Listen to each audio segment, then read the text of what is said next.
गौशाला की तरफ। और प्यास भी मुझे इतनी ज़्यादा लग गई थी कि अब थोड़ा मतलब अच्छा फील हो रहा है। और बताऊँ यार, जंगलों से आने के बाद ऐसा कल ऐसी ही हो जाती है, और मैं कर भी क्या सकती हूँ इसका। ये देखो मैंने आधा गूंद के छोड़ रखा है। जंगल के रास्ते लगे हैं और इतनी गर्मी हो रही है। हमारे एक आइसक्रीम ला रखा है, वो कह रही। हेलो दोस्तों, गुड मॉर्निंग, सुप्रभात। सबसे पहले आप सभी को मेरा प्यार भरा नमस्ते और जी भोरी सिमनी। तो कैसे हैं आप सब? होप आप सब अपने जीवन में स्वस्थ होंगे, मस्त होंगे और अपने कार्यों में व्यस्त होंगे। तो मेरी डेली की लाइन यही है कि मैं भी अभी तक अपने कार्य में व्यस्त थी, और आज भी मैं यही बोलूँगी कि अभी तक मैं अपने कार्य में व्यस्त ही थी।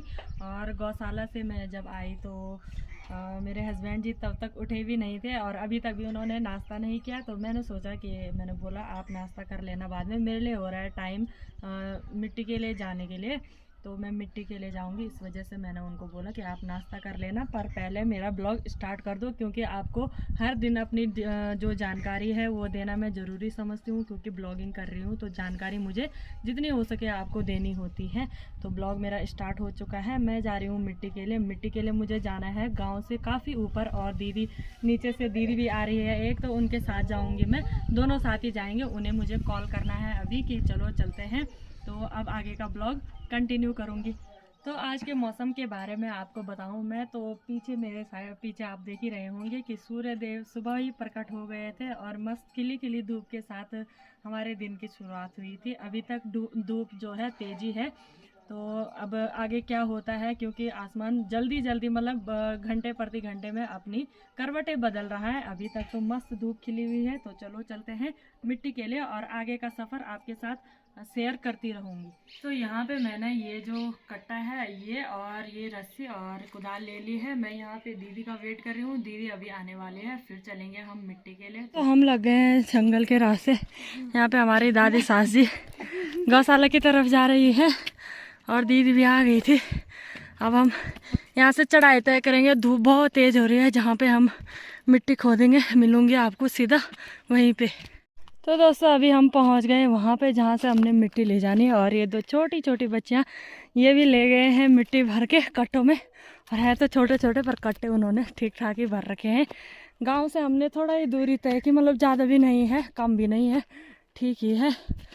और अब मत में और यहाँ ऊपर पे है मिट्टी का खदान, जहाँ से हमें मिट्टी निकालनी है। तो चलते हैं वहाँ पे। तो यहाँ पे हम आ पहुँचे हैं, और दीदी ने यहाँ पे मिट्टी को खोदना स्टार्ट भी कर दिया है। थोड़ा दीदी खोदेगी, उसके बाद मैं खोदूँगी, और फिर भरेंगे हम अपने कट्टों को। धूप इतनी ज़्यादा तेज़ हो गया है कि पसीने से एकदम हमारे मुँह लाल हो गए हैं। और हम यहाँ से फटाफट से मिट्टी खोदते हैं, फिर चलेंगे घर की तरफ। यहाँ पे तो हम पहुँच गए हैं, और यहाँ पे जहाँ पे हम मिट्टी खोदेंगे यहाँ पे है एक छोटा सा, छोटा नहीं है ठीक है, चीड़ का पेड़, और उससे ये नीचे गिर रखा है। इसको बोलते हैं हमारे यहाँ छितमल्लू। ये एक तरफ से हम जो चीड़ का पेड़ है उसका फल मान सकते हैं, और ये जैसे ये सजावट के काम आता है। यहाँ पे जैसे कलर कर देंगे और इसको ऐसे टांग देंगे तो ये बहुत सुंदर लगता है। तो इसके अंदर बीज जैसे होते हैं जिसको बोलते हैं छितमल्लू के बीज, तो वो बहुत टेस्टी होते हैं। लेकिन अभी इस टाइम पे इस पे है नहीं, क्योंकि ये बहुत पुराना हो गया है। जो नए होते हैं उन पे होते हैं छितमल्ले, जो स्वाद में बहुत अच्छे होते हैं। तो कभी किसी टाइम पे मुझे मिलेगा तो मैं आपको बताऊंगी कि किसको बोलते हैं छितमल्लू के बीज। और जैसे हम यहाँ पे पहुँच गए हैं, तो अब हम मिट्टी खोदते हैं फटाफट से। यहाँ पे पिरुल भी गिर रखा है, तो उसको साफ़ कर देंगे पहले, और अच्छी वाली मिट्टी जो जैसे गोल गोल जैसे होते हैं उस वाली मिट्टी को भरेंगे।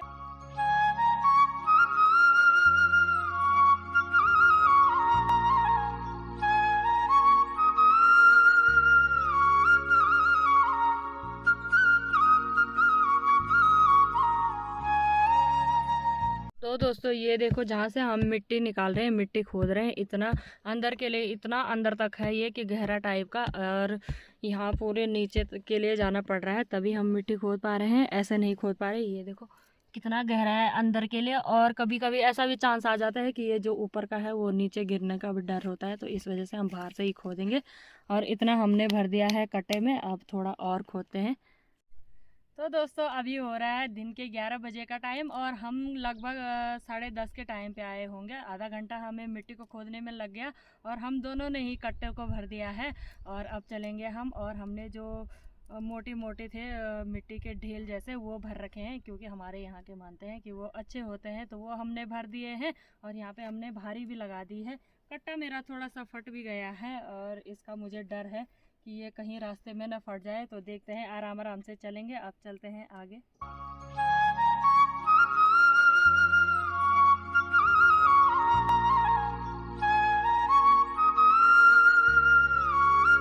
तो मिट्टी का कट्टा लेकर मैं पहुंच गई हूँ घर पे, और ऊपर पे दीदी लोगों ने मुझे दिए थे ये मांडे। और गर्मियों में मांडे खाने का मजा ही कुछ और है। और वहाँ पे है मेरी मासी सास जी। मासी सास जी आ गए हैं गोबर लेके, और उससे वो लिपाई करेंगे, है ना।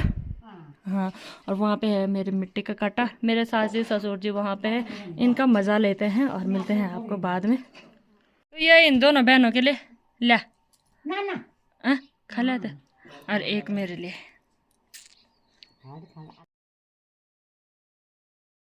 तो दोस्तों अभी हो रहा है 2:42 का टाइम। हम लग गए हैं जंगल के रास्ते। मैंने जस्ट अभी खाना खाया और हम जंगल के रास्ते लग गए हैं। और इतनी गर्मी हो रही है हमारी। एक आइसक्रीम ला रखा है, वो कह रही कि पहले ये मुझे देगी, बड़े ब्लॉगर को। क्या बोला तूने?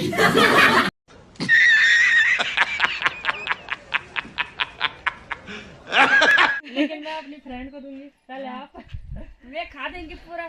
नहीं शाबाश। नहीं, एक एक बाइट, ज्यादा नहीं खाना है। हाँ, मास्क बढ़ गया। तो दोस्तों वहां से चढ़ाई के रास्ते लग गए हम फिर से। और आज हम जहाँ मैं बोलती थी कि खाल का पानी, उस रास्ते नहीं जा रहे हैं। आज हम जा रहे हैं दूसरे वाले रास्ते, और वहाँ के लिए बोलते हैं जलानी का खरक। तो आज उसी साइड से लाएंगे। और मैं आज आपको अपने ससुराल के जलानी के खरक भी दिखा देती हूँ। तो खरक जो तो होते हैं जैसे पुराने ज़माने के हमारे दादा बुजुर्ग दादा लोगों के टाइम की जो गौशालाएँ हैं वो, तो उसको बोलते हैं खरक। बढ़ते हैं अपने आगे के सफ़र में। ये देखो, ये भी लग चुके हैं ऊपर के रास्ते। तो फाइनली हम पहुंच गए जलानी के खरक में, जो कि पुराने टाइम की गौशाला है। और यहाँ पे ये बिल्कुल गिर चुकी है। वहाँ पे हम पी रहे हैं पानी और फिर चलेंगे आगे की तरफ। पीजो रे मेरे पहाड़ को, पीजो रे मेरे पहाड़ को। ठंडो पानी, ठंडो पानी, ठंडो पानी, ठंडो पानी। देखो दोस्तों, इतना बड़ा पत्थर है यहाँ पे। उसके ऊपर पे एक छोटा सा तिलोंज का पेड़ है, जो कि गाय भैंसों के चारे के काम आता है। और यहाँ पे है छोटी सी छाया, यहाँ पे पी रहे हैं हम पानी। कभी लोग यहाँ भी आए होंगे तो ठंड लगी होगी, या फिर कुछ भी, तो लोगों ने यहाँ पे चूल्हे बना रखे हैं और आग जलाई होगी। ये रहा पुरानी गौशाला, जो कि अभी उबड़ खाबड़ हो रखी है। और काफ़ी वक्त हो गया है इसको, मतलब जब से ये चालू नहीं हुई होगी काफ़ी वक्त हो गया है। और 2 खाने इस गौशाला के हैं, एक इस तरफ का है, एक इस तरफ का है। और हमारे ही परिवार से बूढ़े ससुर जी लोगों का गौशाला है ये, और वो यहीं रहते थे। तो अब बढ़ते हैं हम आगे के तरफ। तो दोस्तों लगभग 1 घंटे में बोझा करने के बाद हम फिर से पहुंच गए जंगलों वाली जो गौशाला है वहाँ पे। और वहाँ पे हमने पानी भी पी दिया है, और अब थोड़ा मतलब अच्छा फील हो रहा है। और रास्ते में काफ़ी दिक्कत आई थी। हमारे कुछ दोस्त लोग ऊपर हैं, वहाँ मतलब वो आ रहे हैं, रास्ते में लगे हैं, तो उनका वेट करेंगे और फिर चलेंगे घर की तरफ। तो अभी हो रहा है शाम के 7 बजे का टाइम। मैं आ गई हूँ जंगल से, और मैं गौशाला में आई तो मेरी सास जी ने दूध निकाल दिया था। दीदी भी यहाँ पे दूध के लिए आ रखी थी, और गौशाला का काम भी निपट गया है। और रात भी बहुत हो गई है, मतलब पूरा अंधेरा हो गया है गौशाला की तरफ। और प्यास भी मुझे इतनी ज़्यादा लग गई थी कि अब मैं मतलब वो जी भर के पानी भी पीऊँगी और फिर चलूँगी घर में। गौशाला से काम करके मैं आ गई हूँ, और काम मेरा यही था कि जो मैंने बांध ला रखा था उसको मैंने इकट्ठा किया। अभी मैं घर पे आ गई हूँ, और ससुर जी लोग देख रहे हैं टीवी। हस्बैंड जी जा रखे हैं पड़ोस वाली दीदी लोगों के घर पे बैठने के लिए, क्योंकि गांव में जाते हैं ऐसे अपने मतलब भाई लोगों से, पड़ोसी लोगों से मिलने के लिए। तो हस्बैंड जी भी नीचे दीदी लोगों के घर पे जा रखे हैं, और मेरी यहाँ पे रोटी बनाने की तैयारी है। और हस्बैंड जी सुबह नहीं खाना खा के चले गए थे मार्केट, और जब मैं वो जंगल से आई तो मैंने कहाँ से देखना था उनको, घर पे है ना, रास्ते में ही देखा। तो हस्बैंड जी इस वजह से कम ही आ पा रहे हैं ब्लॉग में, और वैसे वो उतना आते भी नहीं हैं, सपोर्ट बहुत करते हैं लेकिन कम ही आते हैं। मनाती हूँ पर कम आते हैं, तो इसके लिए माफ़ी चाहूँगी। और आपको मैं तहे दिल से धन्यवाद करना चाहूँगी, क्योंकि परसों के जो मेरे हस्बैंड जी के घर आने वाला ब्लॉग था, तो आपने उसमें मुझे ढेर सारा प्यार दिया। और मैं माँ भगवती से प्रार्थना करूँगी कि जैसे आपने हमें दुआएं दी हैं खुश रखने की, तो माँ भगवती आपको भी हमेशा ही खुश रखे। और मैं यहाँ पे रोटियां बनाती हूँ, मिलती हूँ आपको बाद में। और मैं जैसे ब्लॉग बना रही हूँ तो अभी आप मेरे फेस पे ध्यान मत देना, क्योंकि मैं क्या ही बताऊँ यार, जंगलों से आने के बाद शक्ल ऐसी ही हो जाती है, और मैं कर भी क्या सकती हूँ इसका। ये देखो मैंने आधा आधा गूंद के छोड़ रखा है, तो मैं क्या कर सकती हूँ, है ना। दिन भर तो ऐसा मेकअप करके बैठे नहीं रहेंगे। आप ये मत सोचना कि ब्लॉग मतलब ब्लॉग बना रही है और दिख नहीं रही है अपनी शक्ल। तो आप भी जानते ही हो, मैं जैसे जंगल जा रखी थी और खेतों में जाते हैं तो शक्ल ऐसी ही हो जाती है, उसके लिए माफी चाहूंगी। मैं पहले फटाफट से आटा गूंथती हूँ, रोटियां बनाती हूँ।